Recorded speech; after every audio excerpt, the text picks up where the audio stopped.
tell us the facts here, because, you know, there's lots of concern about what migrants may add or detract from the economy. Yes, I think, first of all, we should see what's happening in Calais in the overall picture. At the moment, we have a humanitarian crisis in southern European countries. We had 100,000 individuals arriving at the shores of Greece and Italy alone until the end of May. Mm-hmm. We had 180,000 applications for asylum within the European Union, 40% of that in Germany alone, and the UK received about 7,000. 7,000, so actually quite 7,000 of the 180,000. So it's actually a relatively small proportion which is getting to the UK and asking for asylum. That, of course, has to do with the UK being an island. And because the UK is an island, there are only certain gateways. And Calais-Dover is one of these gateways. And that's why we see this concentration of individuals in Calais who try to come to the UK. But again, the numbers are relatively small. So the estimates of individuals sitting in Calais trying to get to the UK are between 2,000 and 3,000 at the moment.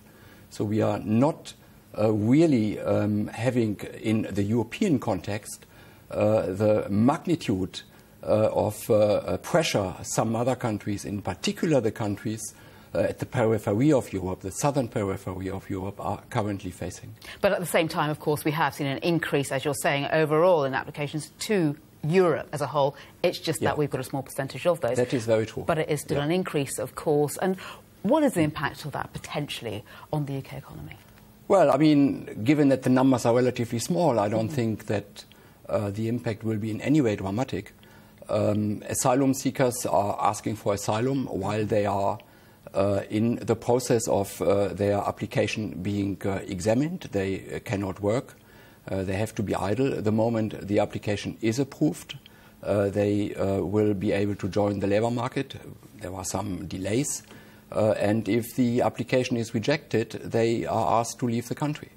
But given that the numbers are relatively small, as I pointed out earlier, the impact on the British economy in any direction will be incredibly minimal.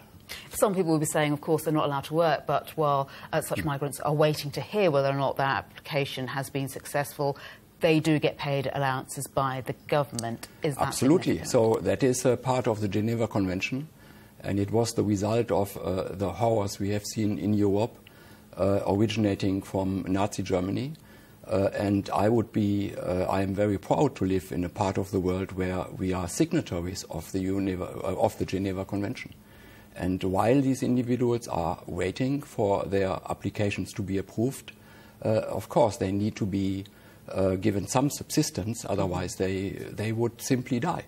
But again, the amounts we are talking about here are, given the numbers we are seeing coming to the UK, really very small. And in particular, in comparison with the pressure some European countries are feeling at the moment.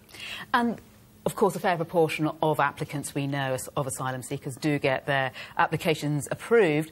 What happens then? You know, are people who were asylum seekers who've been granted leave to stay, are they net gainers to the UK economy, so to speak, in financial terms? Well, that depends on the individual case.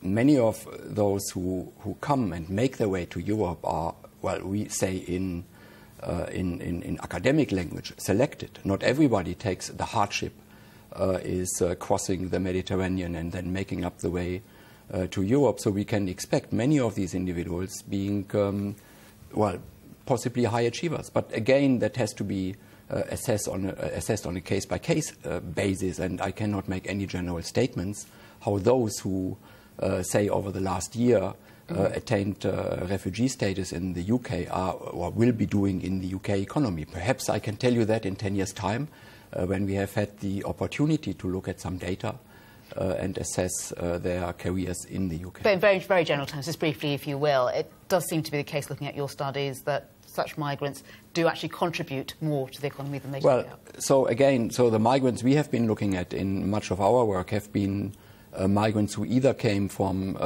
parts of European migrants, or migrants who came from outside Europe, but they came for work purposes, for economic reasons, and not for reasons of persecution, and therefore we are not refugees and asylum seekers. Of course. It's been great to talk to you. Thanks for joining us here in Sky News tonight. Very Thank welcome. You.